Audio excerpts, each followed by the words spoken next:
Ebe. Uzu. Abe. Safisa kile. Liva. Liva. Kulesa como chevu. Oh, piyadla nsimbi wo.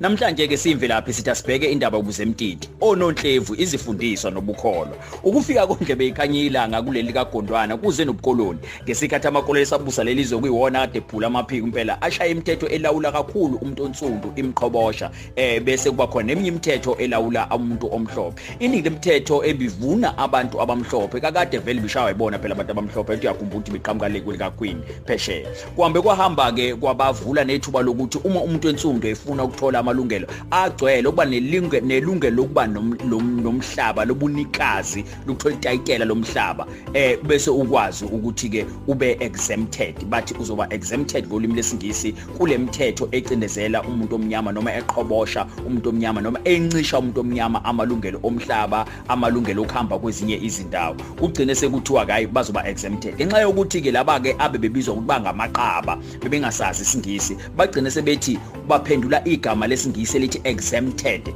base bethi bona zemtiti. Bagcine sebebiza ke bonke laba bantu aba exempted bababiza ukuthi bangamazemtiti, baphinda babaqamba ukuthi Ononhlevu, baphinda bababiza ngamakholwa oba vele bekhambisana nokuthi fanele ube yikholwa ukuze ube exempted, bekufanele ufunde ukuze ube exempted, bekufanele uphenduke ungavunuli ukuze ube exempted. Umzemtiti ke bekusho konke kufanele ngisho isilungu usikhiphe ngamakhala futhi ube senkolweni yobuKristu ngaleso sikhathi. Umbhalo usibusiso Nyembezi okubungazwa eminyaka abakhona kulonyaka impela uyichaza kangcono le ndaba laphana endabeni yakhe yenkinsela yaseMgungundlovu ekhuluma ngosisinde benkulu isquire esibukela phansi abantu bakuba abamnyama. Abanye babo ke bazi baguqula izibongo bazibiza ngesibongo ezitha zibe sasilungu noma zibe sasibhunu.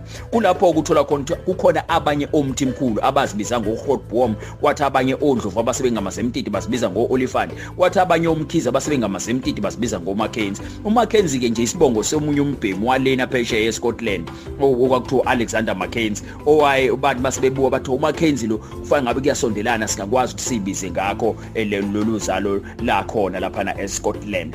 iEastern Cape namhlanje neWestern Cape ifundazwe zethu lezi esikhona uthathi mawufika abantu bomdabu beyibiza ngokuthi amakoloni, bathi sempuma koloni, bathi sentshona koloni uma bekhuluma ngesixhosa. Okusasho kodwa isekhona insilo yemzemtiti nomkoloni busakhona kulelizwe ngeke kuphele njengoba nalezi ibongo esishoyo oHotbom besekhona oMackenzie bekhona okanye njalo